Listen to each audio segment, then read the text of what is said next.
Πειραιά. Αφού μας πήραν χαμπάρι και οι Αλβανοί, τότε νομίζω ότι τα πράγματα πάνε καθόλου καλά με τις φυλακές. Θα είναι και πιο εύκολα φαντάζομαι για τους Έλληνες, διότι όχι, δεν το λέω ρατσιστικά, το λέω επειδή έχουν γνώση γλώσσας ένα και των τερτυπιών της ελληνικής πραγματικότητας των παρανόμων. Φαντάζομαι ότι ο Έλληνας κρατούμενος σίγουρα έχει πιο εύκολες και πιο πολλές δυνατότητες να πηδήξει τα κάγκελα. Πάντως ο Πειραιάς πρέπει να έχει ένα ρεκόρ εδώ. Αφενός με τις φυλακές Κορυδαλού που έχουμε τις συνεχείς στάσεις, απόπειρες αποδράσεων και αποδράσεις τελικά, και τώρα και με το τμήμα μεταγωγών. Και δεν είναι η πρώτη απόδραση από το τμήμα μεταγωγών των φίλων στον Πειραιά, βεβαίως. Έχει ξαναγίνει. Λοιπόν, εκδρομή θα πάμε την άλλη εβδομάδα στο μεταγωγών. Άμα θέλουμε θα φύγουμε, άμα δεν μας αρέσει.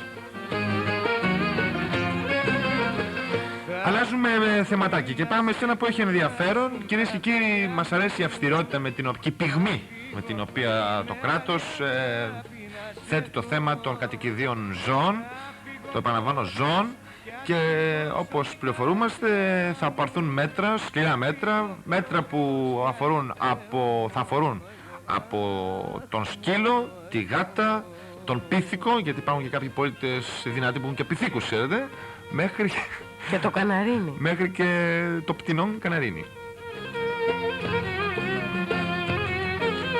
Λοιπόν, ακούστε τι ακριβώς θα γίνει τώρα, διότι η υπερβολή πολλές φορές δημιουργεί γέλιο, κυρίες και κύριοι.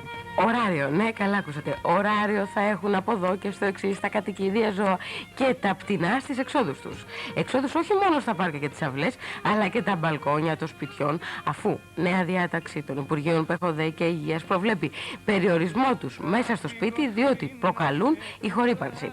Η Μαρία Κεσαρέα και ο Νίκος Μπορμπαντονάκης πήραν τα μικροφωνάκια τους και έκαναν μια βόλτα και μίλησαν με κατοίκους. Για να δούμε, το ήξεραν ή το ξέρουν τι ακριβώς θα γίνει? Το ωράριο το γνωρίζουν? Για φανταστείτε ωράριο, αν είναι δυνατόν, θα βγάζω το καναρίνι μου σε συγκεκριμένη ώρα έξω στο μπαλκόνι, ώρα μη κοινής ησυχίας, και μετά το ξαναβάζω μέσα στο σαλόνι. Και καλά να είναι ήσυχο, άμα είναι λαλίστατα το κάνουμε τότε. Μα και το θέμα να μην και λαϊδάει. Θα μας κόψουν και τη λαλιά, αδέρφια. Τέλος, στην ηχορύπανση προσπαθούν να βάλουν τα Υπουργεία ΠΕΧΟΔΕ και Υγείας με ένα πρωτότυπο τρόπο. Όσο και αν ακούγεται παράξενο, εξέδωσαν διάταγμα σύμφωνα με το οποίο απαγορεύεται η έξοδος των κατοικιδίων σε ταράτσες, μπαλκόνια και αυλές, ιδιαίτερα κατά τις ώρες κοινής ησυχίας. Στην απαγόρευση αυτή περιλαμβάνονται ακόμα και τα οδικά πτηνά, το κελάιδημα των οποίων επιτρέπεται μόνο τις πρωινές και απογευματινές ώρες. Ας ακούσουμε όμως τι απαντάνε οι πολίτες για την εφαρμογή της διάταξης αυτής. Αν θα θυμώσουμε δηλαδή τα ζώα, πότε θα πάμε να τα πετάσουμε, να τα σκοτώσουμε, τι θα κάνουμε? Δεν πιστεύω πως ένα ζώο, κάτι που είναι της φύσης που μπορεί να προκαλέσει χορύπανση, μόνο τα αυτοκίνητα και οι μηχανές προκαλούν χορύπανση. Τα ζώα τα αλλά εν πάση περιπτώσει κάπου πρέπει να προσέχει κανείς και την ησυχία των άλλων. Δεν νομίζω, εντάξει, εγώ τα αγαπάω και τα ζώα και είμαι... Δεν είμαι καθόλου προκαλυμμένη. Αν δηλαδή ξέρω ότι έχει κάποιος στην πολυκατοικία τη δική μου, δεν με ενοχλεί. Γιατί τα αγαπάω, γι' αυτό το λόγο. Τα ζώα δεν μπορεί να τα περιορίσεις. Δεν μπορεί να τα κλείσεις στο σπίτι. Όχι, δεν συμφωνώ με αυτή τη διάταξη, αν και δεν το έχω ακούσει. Πρώτη φορά το ακούω αυτό. Δεν είναι πράγματα αυτά. Αν τα ζώα δεν βγουν έξω, θα σκάσουν μες στο σπίτι. Εννοείται αυτό το πράγμα. Τι να σου πω, αυτά είναι ιδέες. Έχουμε τόσα άλλα θέματα να ασχοληθούμε. Θέλουν να φημώσουν εμάς. Τα ζώα δεν μπορούν όμως. Θέλουν να ζήσουν και αυτά ελεύθερα. Μάλιστα, δεν είναι και άδικο.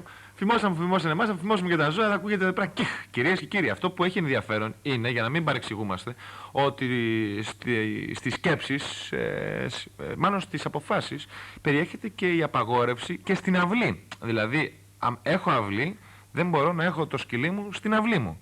Διότι. Για να δούμε όμως τι λέει η Σύμβουλος Εταιρείας Προστασίας Ζώων.